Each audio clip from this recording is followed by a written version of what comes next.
Hey guys, welcome back. Don't mind me, I was just feeling myself, okay? So there's a part I didn't tell you, so that's what I'm rolling into. This is part two of my journey to business. Welcome back. If you haven't watched part one, please go and watch here.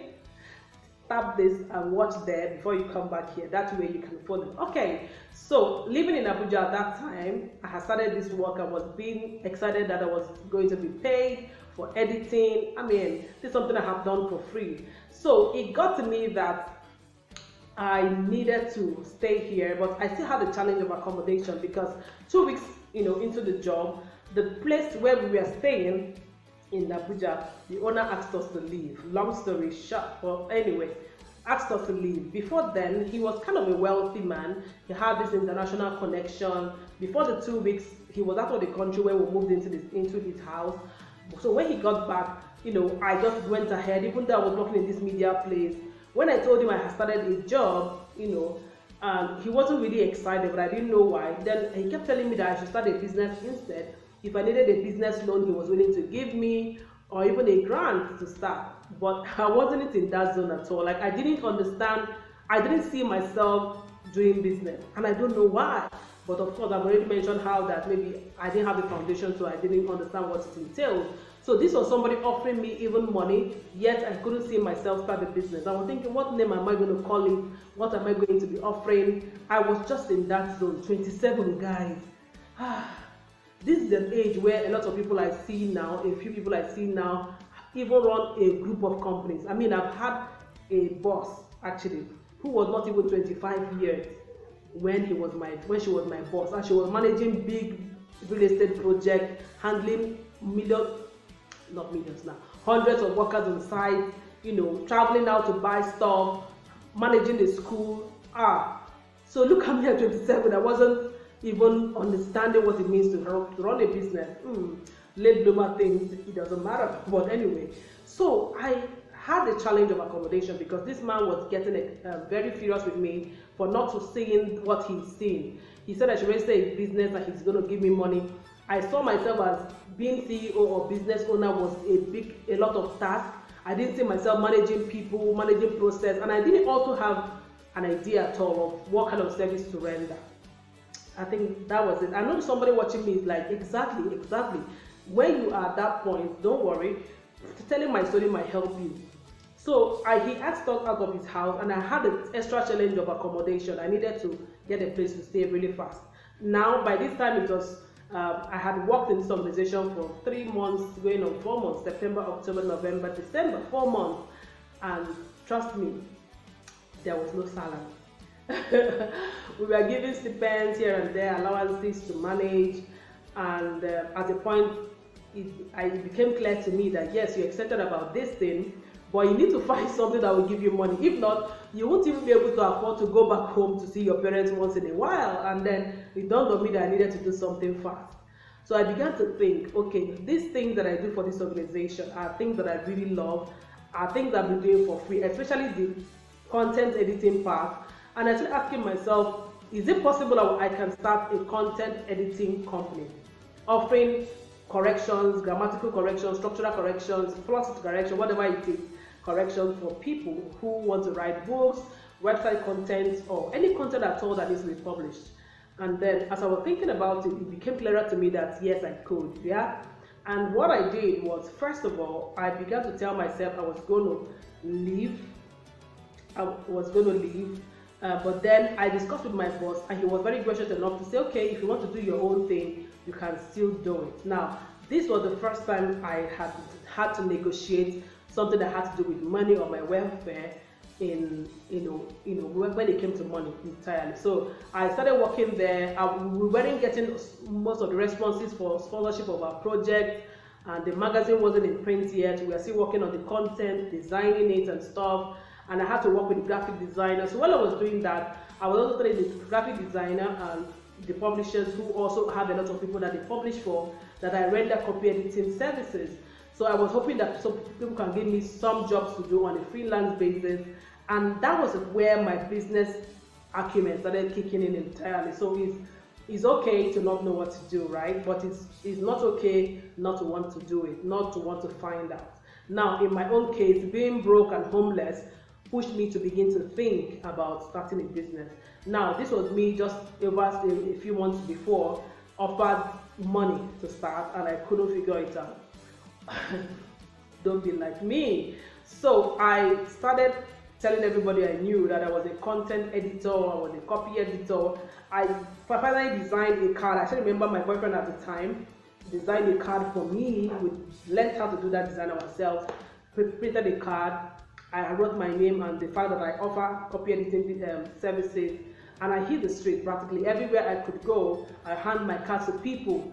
Now, around that time, I had to leave that job. I got a contract job in a finance company because I needed to survive, guys. I needed to survive, okay? So while I was in the finance job, I knew that data capturing and risk management officer, which were the two positions I held in 13 months I was there, they were not my career line. I knew I wasn't going to make a career doing fund management and stuff, so I had to tell myself the truth.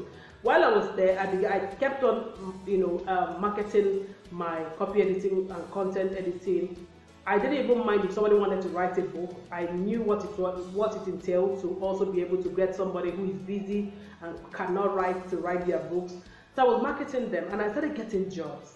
People started giving me, magazines to proofread, because they were the people who were in my boss's office, who I could interact. I started editing their book, and they would pay me. I remember the very first job that I was paid, what I called huge money at that time, which was exactly 21,000 naira. 21,000 naira now is like how many dollars? I'm very bad with trying to calculate stuff in dollars, but don't mind me, I'm Nigerian, do you blame me? Okay, but I'm going to put it on the screen, right? How much that is in dollars. 21,000 naira was what was paid me for the first major job I got. Now, this woman had written a series of plays. Now, the whole play was over 60,000 words. Listen, 60,000 words. And I couldn't charge her. She asked me, I needed to proofread the grammar and everything, and I didn't know what to charge her. My relationship with money was not good, even if I say so myself. I didn't understand my worth when it came to providing services. I didn't know, I have never been paid for my services apart from getting a job, which the employer practically decides what they want to pay you, okay? So this woman asked me how much she wanted me I wanted her to pay me. I told her to pay me anything she could afford. Thinking about it now is just crazy, but those are building days. So don't give up. If you can't pride yourself, my journey will help you to gain confidence, right? And of course, you need to show what you can do, right, for somebody to want to come back or refer you to somebody. So I needed to even prove that I could edit for real and I could proofread for real. So she accepted to pay me, and even while I was doing that job, now I didn't understand the time frame it would take me to do it. I was so excited that somebody was giving me her manuscript to work on, right? So I went ahead, and I still remember that manuscript was in print, I guess. So that even made it more difficult. Now I told her I'll get it done in 1 week. Jeez, 60,000 words, guys. And I worked night and day with excitement. I remember I didn't have a laptop at the time, so I think if I worked with the laptop, wait, I'm trying to understand, was it on paper? I think I did editing on paper and finally had to effect the corrections on the laptop when she got the soft copy. So look at it, I did double job for that matter. So I worked night and day. I remember the 5th day I had to get a friend to come to the office to help me, just be reading out stuff, and then I can tell her where to do stuff. It was crazy, guys. I worked like a mad woman. It dawned on me while doing that night and day that 1 week was such a short time to do a 60,000 words, but I didn't even know how some of these things were structured. Okay, so at the end of it, I got it done. She was so excited. She told me how she had always wanted to get somebody who can help her do this, and was excited I could do it. Now let me tell you a little bit about this woman. It was very exciting because I also met this woman through my former boss at the time. She was a taxi, she was a cab driver. I think she was the only cab driver at the time who was a woman. And guess what? She was a PhD holder. Yeah, I don't know where that woman is now. Oh God, bless her soul. She was so very, very, very notorious. Not notorious, sorry, that's the wrong word. She was very famous or popular in the city of Abuja at that time.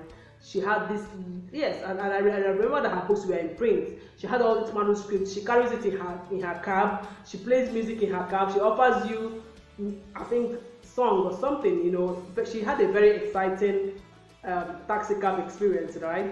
But anyway, so I had met her through my boss, and we had interviewed her to feature her in our monthly magazine. I remember that was how we connected. So it was in the discussion that she got to know that I was an editor, and told me how she had a lot of books she needed to edit. Yeah, that was how I got the job. So when I was done, you know, with all the stress stuff, at this time I had actually left my boss. I had also worked in the pension and left the pension, but I was still in good communication with my boss. I still used to go to his office, but I had gotten an office.